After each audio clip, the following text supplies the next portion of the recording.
हरे Krishna. Hello दोस्तों, नमस्कार। मैं पुनः उपस्थित हूँ आप सभी के समक्ष श्रीमद् भगवत गीता के 18वें और अंतिम अध्याय के साथ। तो आइए परमपिता परमेश्वर से आशीर्वाद लेते हुए हम पुनः शुरू करते हैं अपने इस अंतिम अध्याय को। ओम श्री परमात्मने नमः। अर्जुन बोले, हे महाबाहो, हे अंतर्यामी, हे वासुदेव, मैं संन्यास और त्याग के तत्व को पृथक पृथक जानना चाहता हूँ। श्री भगवान बोले, कितने ही पंडित जन तो काम्य कर्मों के त्याग को संन्यास समझते हैं तथा दूसरे विचार कुशल पुरुष सब कर्मों के फल के त्याग को त्याग कहते हैं। कई एक विद्वान ऐसा कहते हैं कि कर्म मात्र दोष युक्त है, इसलिए त्यागने के योग्य है, और दूसरे विद्वान यह कहते हैं कि यज्ञ, दान और तप रूप कर्म त्यागने योग्य नहीं है। हे पुरुष श्रेष्ठ अर्जुन, संन्यास और त्याग इन दोनों में से पहले त्याग के विषय में तू मेरा निश्चय सुन, क्योंकि त्याग सात्विक, राजस और तामस भेद से 3 प्रकार का कहा गया है। यज्ञ, दान और तप रूप कर्म त्याग करने के योग्य नहीं है, बल्कि वह तो अवश्य कर्तव्य है, क्योंकि यज्ञ, दान और तप ये तीनों ही कर्म बुद्धिमान पुरुषों को पवित्र करने वाले हैं। इसलिए हे पार्थ, इन यज्ञ, दान और तप रूप कर्मों को तथा और भी संपूर्ण कर्तव्य कर्मों को आसक्ति और फलों का त्याग करके अवश्य करना चाहिए। यह मेरा निश्चय किया हुआ उत्तम मत है। निषिद्ध और काम्य कर्मों का तो स्वरूप से त्याग करना उचित ही है, परंतु नियत कर्म का स्वरूप से त्याग उचित नहीं है। इसलिए मोह के कारण उसका त्याग कर देना तामस त्याग कहा गया है। जो कुछ कर्म है वह सब दुख रूप ही है, ऐसा समझकर यदि कोई शारीरिक क्लेश के भय से कर्तव्य कर्मों का त्याग कर दे, तो वह ऐसा राजस त्याग करके त्याग के फल को किसी प्रकार भी नहीं पाता। हे अर्जुन, जो शास्त्र विहित कर्म करना कर्तव्य है, इसी भाव से आसक्ति और फल का त्याग करके किया जाता है, वही सात्विक त्याग माना गया है। जो मनुष्य अकुशल कर्म से तो द्वेष नहीं करता और कुशल कर्म में आसक्त नहीं होता, वह शुद्ध सत्व गुण से युक्त पुरुष, संशय रहित बुद्धिमान और सच्चा त्यागी है। क्योंकि शरीरधारी किसी भी मनुष्य के द्वारा संपूर्णता से सब कर्मों का त्याग किया जाना शक्य नहीं है। इसलिए जो कर्म फल का त्यागी है वही त्यागी है, यह कहा जाता है। कर्म फल का त्याग न करने वाले मनुष्यों के कर्मों का तो अच्छा, बुरा और मिला हुआ ऐसे 3 प्रकार का फल मरने के पश्चात अवश्य होता है। किंतु कर्म फल का त्याग कर देने वाले मनुष्यों के कर्मों का फल किसी काल में भी नहीं होता। हे महाबाहो, संपूर्ण कर्मों की सिद्धि के ये 5 हेतु कर्मों का अंत करने के लिए उपाय बतलाने वाले सांख्य शास्त्र कहे गए हैं, उनको तो मुझसे भली भांति जान। इस विषय में अर्थात कर्मों की सिद्धि में अधिष्ठान और कर्ता तथा भिन्न भिन्न प्रकार के करण एवं नाना प्रकार की अलग अलग चेष्टाएं, और वैसे ही पांचवा हेतु दैव है।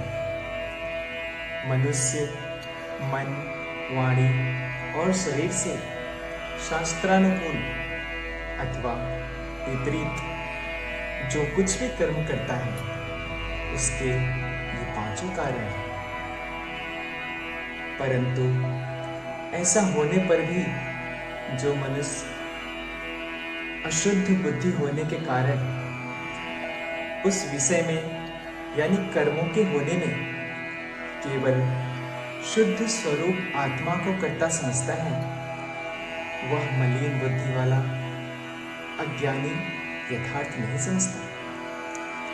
जिस पुरुष के अंतःकरण में मैं करता हूं ऐसा भाव नहीं है, तथा जिसकी बुद्धि सांसारिक पदार्थों में और कर्मों में लिपायमान नहीं होता, वह पुरुष इन सब लोगों को मार कर भी वास्तव में न तो मारता है और न पाप से बंधता है। ज्ञाता, ज्ञान और ज्ञेय ये तीन प्रकार की कर्म प्रेरणा है, और कर्ता, करण तथा क्रिया ये तीन प्रकार का कर्म संग्रह है।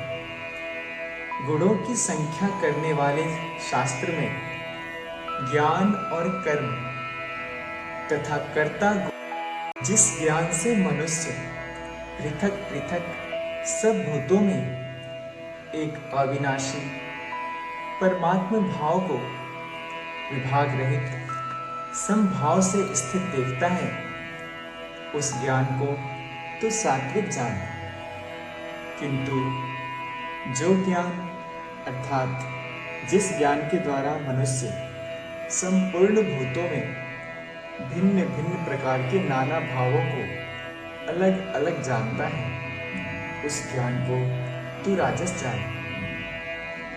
परंतु जो ज्ञान एक कार्य रूप शरीर में ही संपूर्ण के सदृश आसक्त है, तथा जो बिना युक्ति वाला तात्विक अर्थ से रहित और तुच्छ है, वह तामस कहा गया है। जो कर्म शास्त्र विधि से नियत किया हुआ और कर्तापन के अभिमान से रहित हो तथा फल न चाहने वाले पुरुष द्वारा बिना राग द्वेष के किया गया, वह सात्विक कहा जाता है। परंतु जो कर्म बहुत परिश्रम से युक्त हो तथा भोगों को चाहने वाले पुरुष द्वारा या अहंकार युक्त पुरुष द्वारा किया जाता है, वह कर्म राजस कहा गया है। जो कर्म परिणाम, हानि, हिंसा और सामर्थ्य को न विचार कर केवल अज्ञान से आरंभ किया जाता है, वह तामस कहा जाता है। जो कर्ता संग रहित अहंकार के वचन न बोलने वाला, धैर्य और उत्साह से युक्त तथा कार्य के सिद्ध होने और न होने में हर्ष, शोक आदि विकारों से रहित है, वह सात्विक कहा जाता है।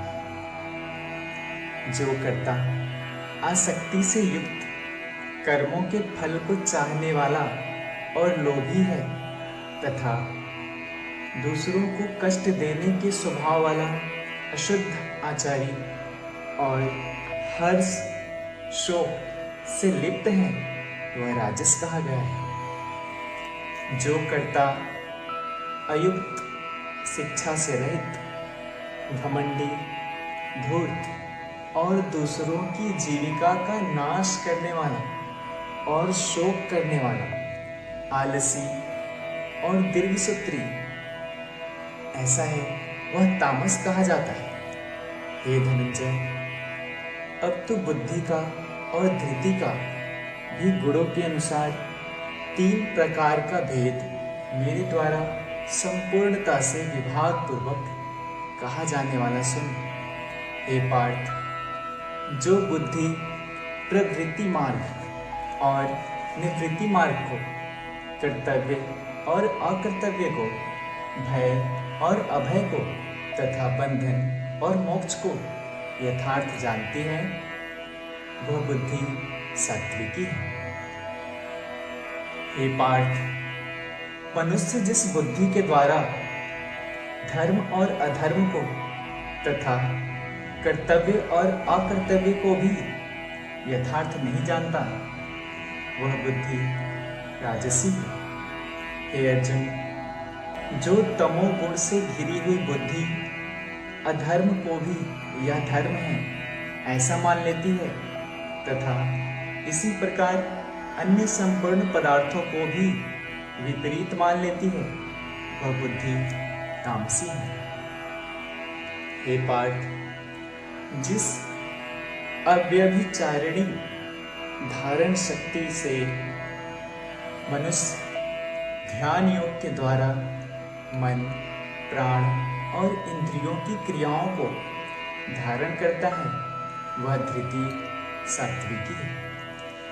परंतु हे पृथापुत्र अर्जुन, फल की इच्छा वाला मनुष्य जिस धारण शक्ति के द्वारा अत्यंत आसक्ति से धर्म, अर्थ और कामों को धारण करता है, वह धारण शक्ति राजसी है। हे पार्थ, दुष्ट बुद्धि वाला मनुष्य जिस धारण शक्ति के द्वारा निद्रा, भय, चिंता और दुख को तथा उन्मत्तता को भी नहीं छोड़ता, अर्थात धारण किए रहता है, वह धारण शक्ति तामसी है। हे भरत श्रेष्ठ, अब 3 प्रकार के सुख को भी तुम मुझसे सुन। जिस सुख में साधक मनुष्य भजन, ध्यान और सेवा आदि के अभ्यास से रमण करता है और जिससे दुखों के अंत को प्राप्त हो जाता है, जो ऐसा सुख है, वह आरंभ काल में यद्यपि विष के तुल्य प्रतीत होता है, परंतु परिणाम में अमृत के तुल्य है। इसलिए वह परमात्मा विषयक बुद्धि के प्रसाद से उत्पन्न होने वाला सुख सात्विक कहा गया है। जो सुख विषय और इंद्रियों के संयोग से होता है, वह पहले भोग काल में अमृत के तुल्य प्रतीत होने पर भी परिणाम में विष के तुल्य है। इसलिए वह सुख राजस कहा गया है। जो सुख भोग काल में तथा परिणाम में भी आत्मा को मोहित करने वाला है, वह निद्रा, आलस्य और प्रमाद से उत्पन्न सुख तामस कहा गया है। पृथ्वी में या आकाश में अथवा देवताओं में तथा इनके सिवा और कहीं भी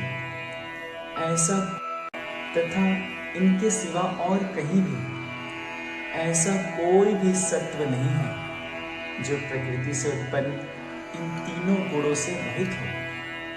हे परम तप, ब्राह्मण, क्षत्रिय और वैश्यों तथा शूद्रों के कर्म स्वभाव से उत्पन्न गुणों द्वारा विभक्त किए गए हैं।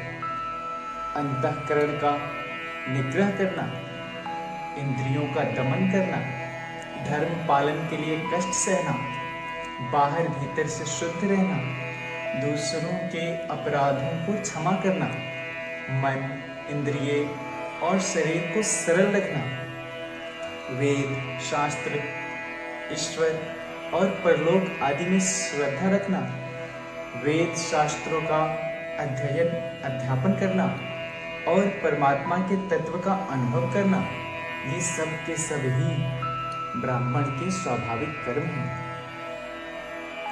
शूरवीरता, तेज, धैर्य, चतुरता और युद्ध में न भागना, दान देना और स्वामी भाव, ये सब के सब ही क्षत्रिय के स्वाभाविक कर्म हैं।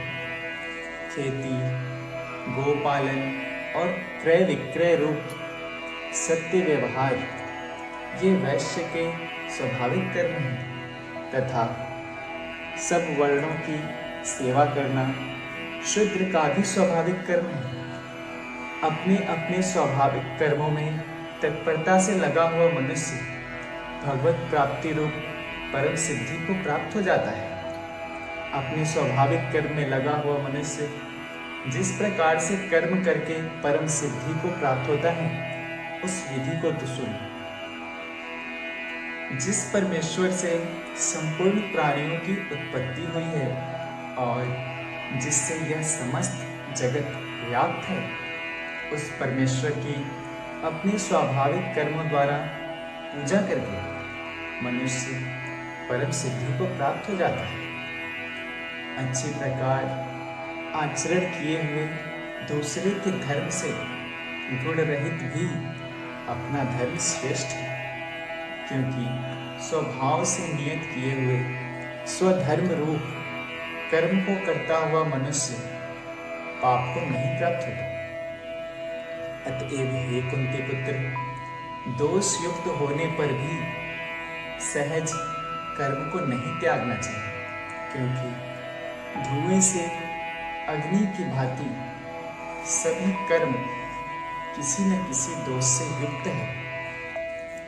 सर्वत्र आसक्ति रहित बुद्धि वाला, स्पृहा रहित और जीते हुए अंतःकरण वाला पुरुष सांख्य योग के द्वारा उस परम नैष्कर्म्य सिद्धि को प्राप्त होता है, जो कि ज्ञान योग की परानिष्ठा है। उस नैष्कर्म्य सिद्धि को जिस प्रकार से प्राप्त होकर मनुष्य ब्रह्म को प्राप्त होता है, उस प्रकार को हे कुंती पुत्र तू संक्षेप में ही मुझसे समझ।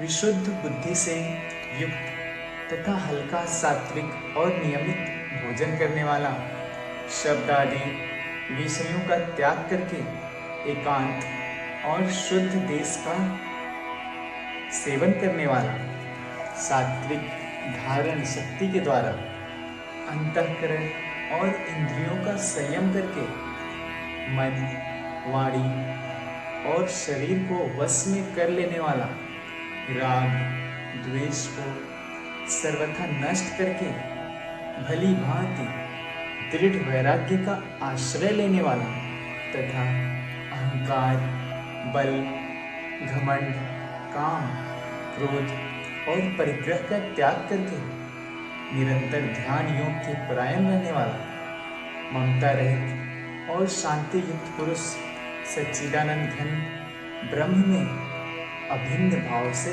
स्थित होने का पात्र होता है। फिर वह सच्चिदानंद घन ब्रह्म में एक ही भाव से स्थित प्रसन्न मन वाला योगी न तो किसी के लिए शोक करता है और न किसी की आकांक्षा ही करता है। ऐसा समस्त प्राणियों में समभाव वाला योगी मेरी पराभक्ति को प्राप्त हो जाता है। उस पराभक्ति के द्वारा वह मुझ परमात्मा को मैं जो हूँ और जितना हूँ ठीक वैसा का वैसा तत्व से जान लेता है तथा उस भक्ति से मुझको तत्व से जानकर तत्काल ही मुझ में प्रविष्ट हो जाता है। मेरे परायण हुआ कर्मयोगी तो संपूर्ण कर्मों को सदा करता हुआ भी मेरी कृपा से सनातन अविनाशी परम पद को प्राप्त हो जाता है। सब कर्मों को मन से मुझ में अर्पण करके तथा समबुद्धि रूप योग को अवलंबन करके मेरे परायण और निरंतर मुझ में चित्त वाला हो, उपयुक्त प्रकार से मुझ में चित्त वाला होकर तू मेरी कृपा से समस्त संकटों को अनायास ही पार कर जाए। और यदि अहंकार के कारण मेरे वचनों को न सुनेगा तो नष्ट हो जाएगा, अर्थात परमार्थ से भ्रष्ट हो जाएगा। जो तू अहंकार का आश्रय लेकर यह मान रहा है कि मैं युद्ध नहीं करूंगा, तो तेरा यह निश्चय मिथ्या है, क्योंकि तेरा स्वभाव तुझे जबरदस्ती युद्ध में लगा देगा। हे कुंती पुत्र, जिस कर्म को तू मोह के कारण करना नहीं चाहता, उसको भी अपने पूर्वकृत स्वाभाविक कर्म से बंधा हुआ परवश होकर करेगा। हे अर्जुन, शरीर रूप यंत्र में आरूढ़ अंतर्यामी परमेश्वर अपनी माया से उनके कर्मों के अनुसार भ्रमण कराता हुआ सब प्राणियों के हृदय में स्थित है। हे भारत, तू सब प्रकार से उस परमेश्वर की ही शरण में जा। उस परमात्मा की कृपा से ही तू परम शांति को तथा सनातन परम धाम को प्राप्त होगा। इस प्रकार यह गोपनीय से भी अति गोपनीय ज्ञान मैंने तुझसे कह दिया। अब तू इस रहस्य युक्त ज्ञान को पूर्णतया भली भांति विचार कर, जैसे चाहता है वैसे ही कर। संपूर्ण गोपनीयों से अति गोपनीय मेरे परम रहस्य युक्त वचन को तू फिर भी सुन। तू मेरा अतिशय प्रिय है, इससे यह परम हितकारक वचन मैं तुझसे कहूंगा। हे अर्जुन, तू मुझ में मन वाला हो, मेरा भक्त बन, मेरा पूजन करने वाला हो, मुझको प्रणाम कर। ऐसा करने से तू मुझे ही प्राप्त होगा, यह मैं तुझसे सत्य प्रतिज्ञा करता हूँ, क्योंकि तू मेरा अत्यंत प्रिय है। संपूर्ण धर्मों को तथा संपूर्ण कर्तव्य कर्मों को मुझ में त्याग कर तू केवल एक मुझ सर्वशक्तिमान सर्वाधार परमेश्वर की शरण में आ जा। मैं तुझे संपूर्ण पापों से मुक्त कर दूंगा, तू शोक मत कर। तुझे यह गीता रूप रहस्यमय उपदेश किसी भी काल में न तो तप रहित मनुष्य से कहना चाहिए, न भक्ति रहित से, और न बिना सुनने की इच्छा वालों से ही कहना चाहिए। तथा जो मुझ में दोष दृष्टि रखता है, उससे तो कभी भी नहीं कहना चाहिए। जो पुरुष मुझ में परम प्रेम करके इस परम रहस्य युक्त गीता शास्त्र को मेरे भक्तों में कहेगा, वह मुझको ही प्राप्त होगा, इसमें कोई संदेह नहीं।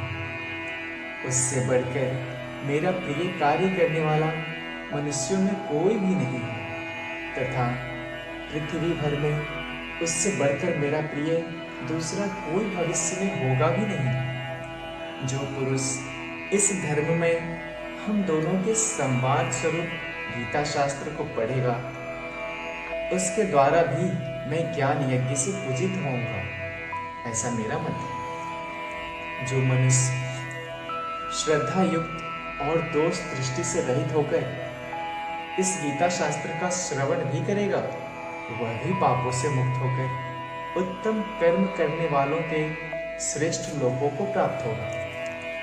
हे पार्थ, क्या गीता शास्त्र को तूने एकाग्रचित्त से श्रवण किया? और हे धनंजय, क्या तेरा अज्ञान जनित मोह नष्ट हो गया? अर्जुन बोले, हे अच्युत, आपकी कृपा से मेरा मोह नष्ट हो गया और मैंने स्मृति प्राप्त कर ली है। अब मैंने संशय रहित होकर स्थित हूँ, अतः आपकी आज्ञा का पालन करूँगा। संजय बोले, इस प्रकार मैंने श्री वासुदेव के और महात्मा अर्जुन के इस अद्भुत रहस्य युक्त रोमांचकारक संवाद को सुना। श्री व्यास जी की कृपा से दिव्य दृष्टि पाकर मैंने इस परम गोपनीय योग को अर्जुन के प्रति कहते हुए स्वयं योगेश्वर भगवान श्री कृष्ण से प्रत्यक्ष सुना है। हे राजन, भगवान श्री कृष्ण और अर्जुन के इस रहस्य युक्त कल्याणकारक और अद्भुत संवाद को पुनः पुनः स्मरण करके मैं बार बार हर्षित हो रहा हूँ।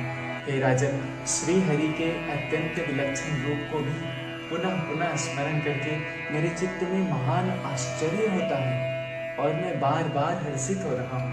हे राजन, जहाँ योगेश्वर भगवान श्री कृष्ण है और जहाँ गांडीव धनुषधारी अर्जुन है, वहीं पर श्री विजय विभूति और अचल नीति है, ऐसा मेरा मत है। ओम तत्सदिति श्रीमद्भगवत गीता सूपनिषत्सु ब्रह्म विद्यायां योग शास्त्रे श्री कृष्ण अर्जुन संवादे मोक्ष संन्यास योगो नाम अष्टादशो अध्याय है। और इस प्रकार हमने 18वां और अंतिम अध्याय भी पूर्ण कर लिया है। आपसे भी हमारे साथ इस संपूर्ण गीता को पूर्ण करने में बहुत ही अहम भूमिका निभाई है, और मैं इसके लिए आप सभी को दिल से सहृदय धन्यवाद करना चाहता हूँ। और परमपिता परमेश्वर के आशीर्वाद से आज हमने इसे संपूर्ण कर लिया। तो प्रेम से बोलिए जय श्री कृष्णा, जय श्री राधे।